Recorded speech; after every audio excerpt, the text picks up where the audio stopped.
नमस्कार, अस्सलाम वालेकुम। मेरा नाम रिजवान खान है। आज मैं आप लोगों को साबर मंत्रों के बारे में बताऊंगा। साबर मंत्र क्या होते हैं, साबर मंत्र किसे कहते हैं, साबर मंत्रों का रहस्य क्या है और साबर मंत्र कैसे काम करते हैं। सबसे पहले मैं आपको यह बता दूं कि साबर मंत्र जो है, साबर मतलब ग्रामीण यानी गांव।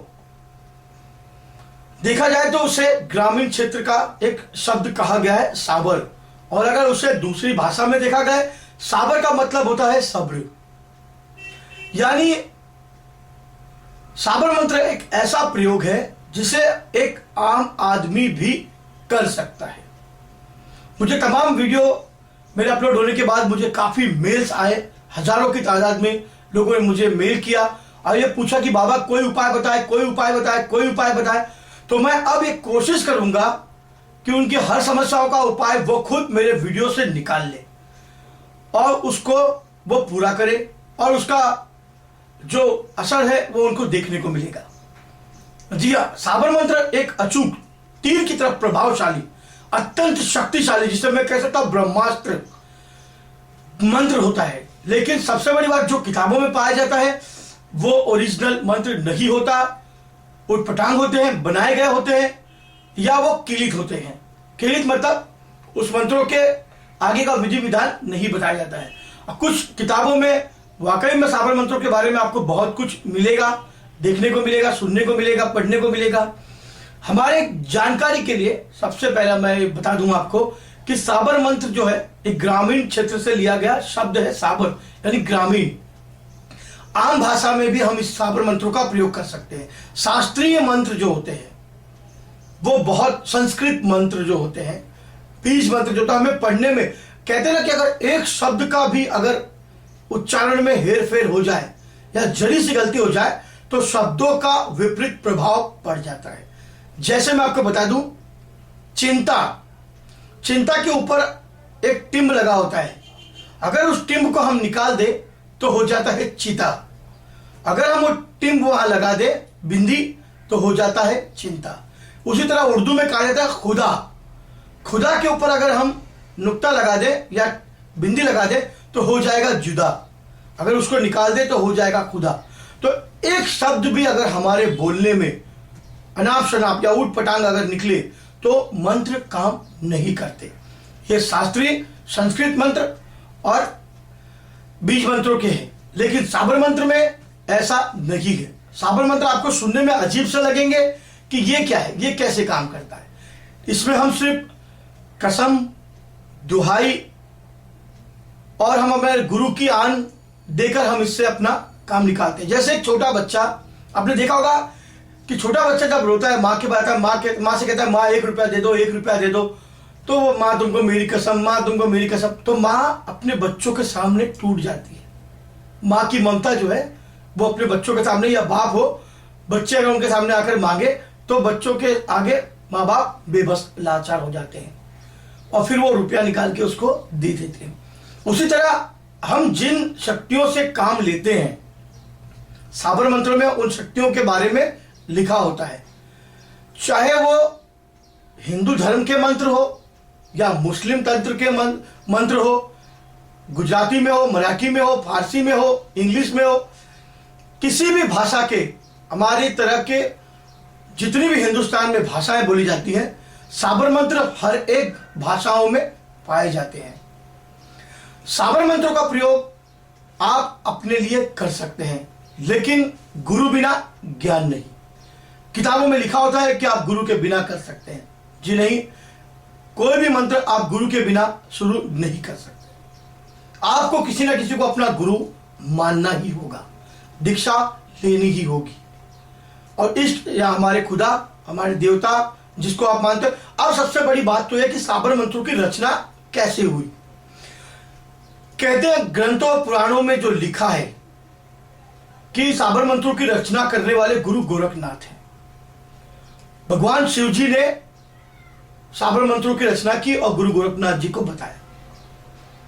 अब सवाल यह उठता है कि गुरु गोरखनाथ जी को अगर मंत्र बताया, उन्होंने इस मंत्र को फैलाया, उनके जो नवनाथ हुए उन्होंने भी इस मंत्र को फैलाया, तो यह मंत्र अब आदमी कहेगा कि यार ये तो मुसलमान में भी पाया जाता है, तो मुसलमान में साबर मंत्र किसने बनाया, कैसे बनाया?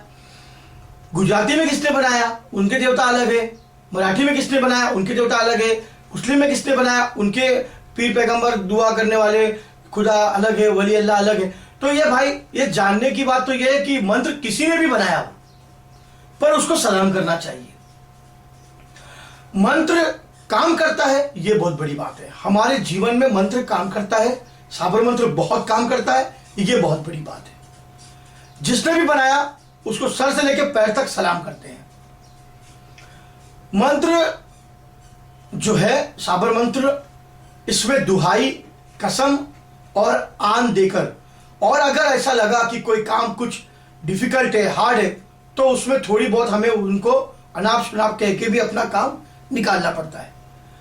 जैसे मैं आपको एग्जांपल देता हूं कि आप किसी से कहो कि आपको आपकी मां की कसम आप इस जगह से नहीं उठोगे, तो वो बंदा उस जगह पर शाम तक या कल तक बैठा रहेगा, क्योंकि आपने उसको उसकी मां की कसम दी। तो हम इंसान उस कसम को अगर मान सकते हैं, तो देवी देवता, पीर पैगंबर, वली अल्लाह और जितने भी अच्छी बुरी आत्माएं हैं, पाक है, नापाक है, जिन है, जिन्नात है, मुवक्किल है या शक्तियां हैं, वो सब हमसे ज्यादा वफादार होती है और कसम को, आन को, दुआई को मानती है। साबर मंत्र जो है, इसमें 6 कर्म आते हैं। पहला आता है शांति कर्म। शांति कर्म का मतलब होता है भूत प्रेत, जादू टोना, बीमारियों की परेशानियों को दूर करना। दूसरा आता है विद्वेषण कर्म, यानी 2 लोगों में आपस में लड़ाई पैदा कर देना। तीसरा आता है वशीकरण कर्म, किसी को भी अपने वश में कर लेना। चौथा आता है स्तंभन कर्म, किसी को भी बीमार लाचार करके या किसी को भी हम तकलीफ देकर उसको हम एक जगह पर शांत स्तंभन कर सकते हैं, यानी बीमार करके एक जगह पर हम उसको रख सकते हैं, या हम किसी को भी मुंह बांध कर सकते हैं, बंदिश कर सकते हैं, या ज्यादा अगर हमारे पीछे परेशान पड़ा है तो उसका मुंह स्तंभन कर सकते हैं। पांचवा है उच्चाटन कर्म, यानी सामने वाले के दिल को इतना उच्चाट कर दो कि वो अपना घर बार छोड़कर चला जाए। उसके बाद आता है मारण कर्म, यानी किसी की भी प्राणों की जान लेना, जो बिल्कुल गलत है। मैं तो यही कोशिश करूंगा कि इन में से 5 कर्मों के बारे में ही आप ध्यान दें। मारण कर्म पे आप इतना जोर न दें, क्योंकि यह होने वाला नहीं है, क्योंकि हर इंसान कहीं ना कहीं दूसरों से प्रभावित है कि भाई मुझे इसको तकलीफ दे रहा है। मुझे ज्यादातर मैंने देखा कि लोग मुझे वशीकरण के लिए और मारण कर्म के लिए फोन करते हैं, जो कि गलत है। जो है वो उसके हाल पे छोड़ दो, वो लिखने वाला तकदीर है तुम्हारी, अच्छे और बुरे कर्म, और जो सामने वाला जैसा करेगा उसको उसके कर्मों के अनुसार फल यही भुगतने को मिलेगा। आजकल आपने देखा होगा कि ऊपर वाले के पास तो अभी वक्त नहीं है, जो है यही मिल जाता है। जो जैसे कर्म करेगा उसको वैसे फल मिलेगा, यानी बुरा कर्म करने वाला ही इन सब बीमारियों से, या जो जादू टोना करके किसी को तकलीफ दे रहा है, बीमार कर रहा है, परेशान कर रहा है, यानी जो बुरे कर्म किसी पे कर रहा है तो ऊपर वाला देख रहा है, वही उनका हिसाब करेगा। और बाकी लोग जो तकलीफ में है वो साबर मंत्रों का प्रयोग करके अपने आप को ठीक कर सकते हैं, अच्छा कर सकते हैं और उसका लाभ उठा सकते हैं। साबर मंत्र एकदम तीर से ज्यादा काम करता है, अचूक प्रभावशाली मंत्र होता है। साबर मंत्र जो है ये फेल नहीं होता, यानी नाकाम नहीं होता, ये लगता ही लगता है निशाने पर।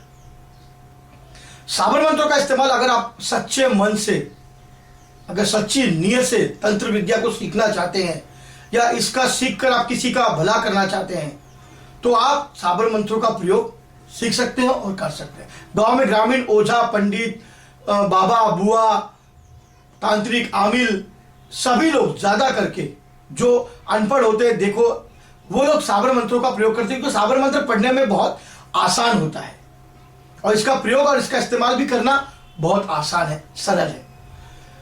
मैं तो यही कहूंगा कि ज्यादा करके कोशिश करें, साबर मंत्रों का इस्तेमाल करें, साबर मंत्रों के ऊपर ध्यान दें।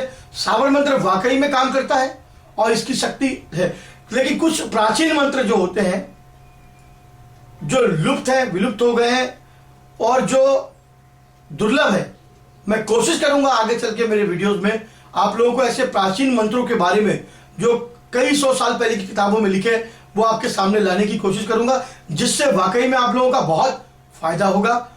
आप साबर मंत्रों के बारे में देखिए, सुनिए, पढ़िए कि आपको साबर मंत्र कैसे लगते हैं, क्या लगते हैं, और उसकी राय आप मुझे जरूर बताएं। मेरा ईमेल आईडी मेरे वीडियो के आखिर में आपको देखने को मिलेगा।